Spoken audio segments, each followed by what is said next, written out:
שלום לכולם, טוב, אני רוצה להראות לכם קסם עם עץ, טוב,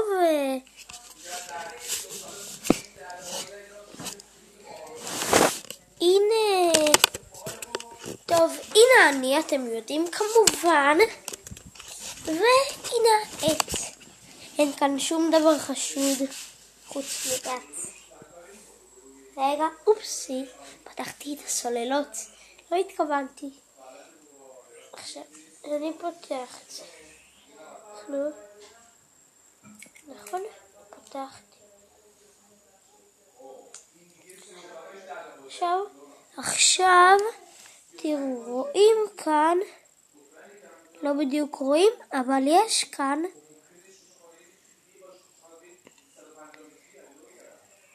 עט, כן?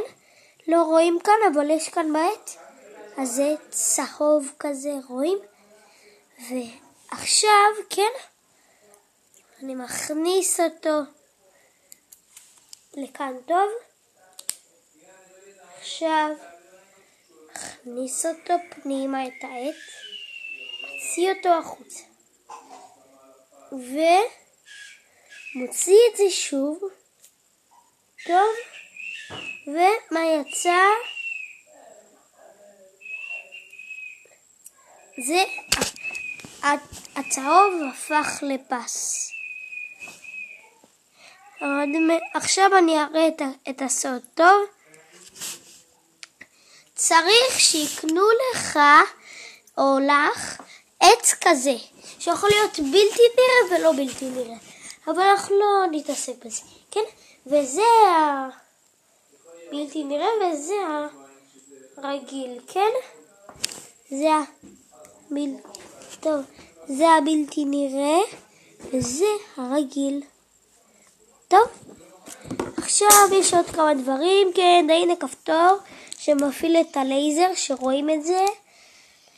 טוב, אז עכשיו כשאנחנו מראים את זה, אנחנו מראים את זה, אבל בעצם יש שלום! בעצם יש שתי מקלות של דיו, כן? שלום!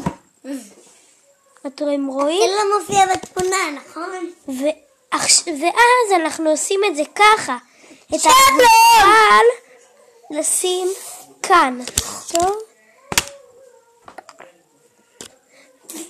ואז בלי שהמנחים רואים, אנחנו סוגרים מהר מאוד, ואז מסובבים לצד אחד, לצד ימין, ואז מסובבים שוב לצד ימין, ואז מראים את זה, שוב שמים את היד, את האגודל כאן, והנה רואים את הפס. טוב, נתראה בסרטון הבא שלי, אבל האמת אני חושב שזה הסרטון האחרון. אוקיי, אז ביי.